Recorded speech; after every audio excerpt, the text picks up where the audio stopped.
So that's an open face. If it ends with an odd number, it's an open face. If it ends with an even number, it's a Hunter style. When you think of manufacturing in South Bend, watches may not be the first thing that comes to mind. But in the early 20th century, South Bend was home to the South Bend Watch Company, a well-known manufacturer of pocket watches. Bill Stockton is a local historian and collector of the South Bend Watch Company. But then, I didn't know anything. I'd never heard of South Bend watches. And I was collecting watches and, picking up something I could afford. And I don't know how many I had, 20 maybe or something like that. And then I saw something about South Bend Watch Company. I thought, well, I never heard of that. I grew up around here. Why didn't I know about that? Well, because they kind of did away with everything. The origins of the South Bend Watch Company did not start in South Bend, but rather in Ohio. It started out, there was a Columbus Watch Company in Columbus, Ohio. And they started in the 1870s. They started production, though, actually in Columbus and built the factory building and then moved everything here.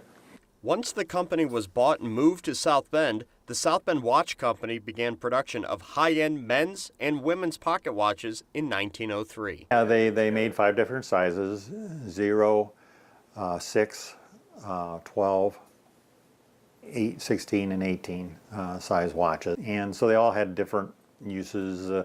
12 sizes were mainly what were considered kind of a banker's watch. It would go in a vest pocket, so you see a banker with his vest pocket and the chains. 0 size were mostly ladies' watches. A lot of them were put on pendants. And 18 size were the big ones. Those are kind of as a handful watch.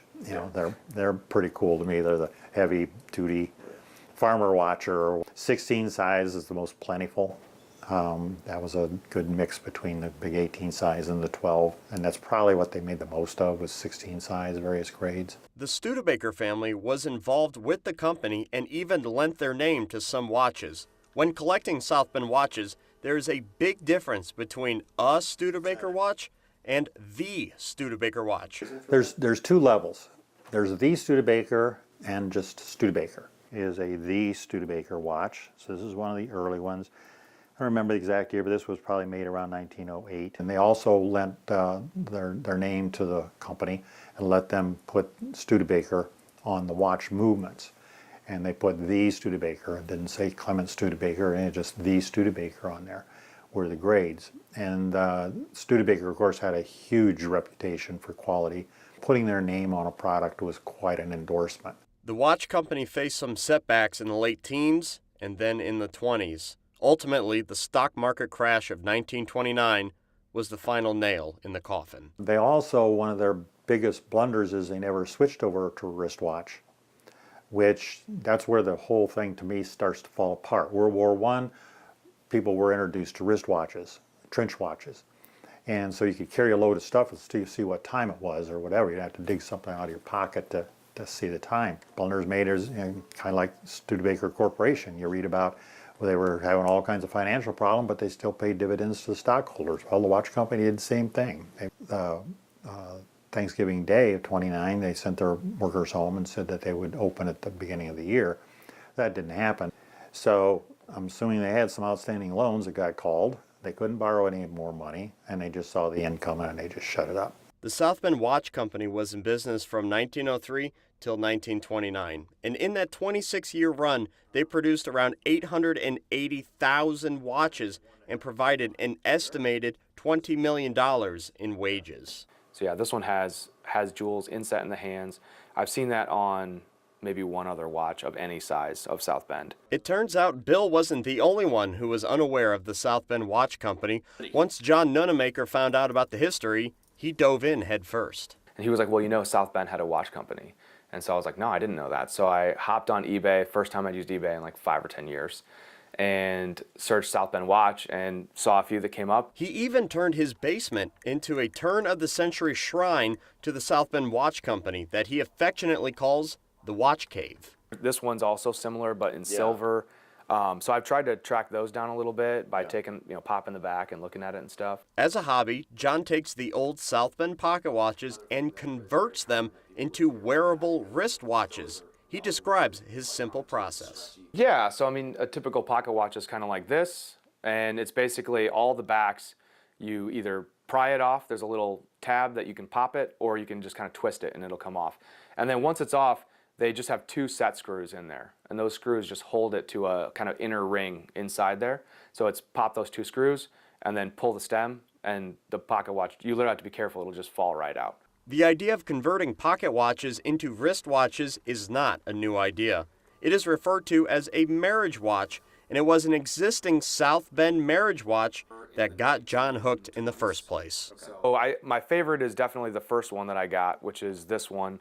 So it's basically, well, they call it a marriage watch in like Eastern Europe. So there's a lot of watchmakers there, and they basically take pocket watches and convert them to wristwatches. A very common thing. So this was a South Bend, and they took the dial off, and then they basically hand carve or use tools, whatever, to do designs and stuff. So instead of being a normal dial, it's more of almost like a fashion piece, and it ends up being a skeleton watch, so you can see all the way through it. John also catalogs each watch he acquires and sells, so every watch can have its own story and can help in the historical preservation of the South Bend Watch Company. Catalog, because I love the historical aspect of these are all the watches that I touched at some point. Sure. So even ones that I bought that I sold to other people, even just on eBay, I've kept track of all of them. That way I can say, I had that at some point. I love the trail. It's called a Montgomery dial. So this is literally every minute is on there, which is kind of cool. So I was about to say, I may have just found the one that I gotta find on eBay now. Today, the South Bend Watch Company is mostly forgotten. However, the location of the factory building is still well known, even to this day. Factories come, factories go, but the locations, they stay the same. For the South Bend Watch Company, it has actually changed over the years. IUSB actually stands on the location where the original watch factory once stood. Currently, there are 3 buildings that occupy the original footprint of the factory: the Student Activity Center, the parking garage, and of course, Wycamp Hall. The watch factory officially closed its doors and let all of its employees go after Thanksgiving of 1929. Then the factory building was rented out to different companies and corporations throughout the years. Unfortunately, in July of 1957, the old building burned down as they were scrapping it out and ready for it to sell. Right here on Mishawaka Avenue, hundreds of people gathered to watch the factory burn down in a glorious fashion. It was once said that the fire was so hot and so bright that you could see the flames from over 4 miles away. It has been over 95 years since the South Bend Watch Company went out of business. Over 65 years since the factory building burnt down and was demolished. But people like Bill and John are both keeping the memory and history alive of one of the great titans of industry of South Bend, Indiana.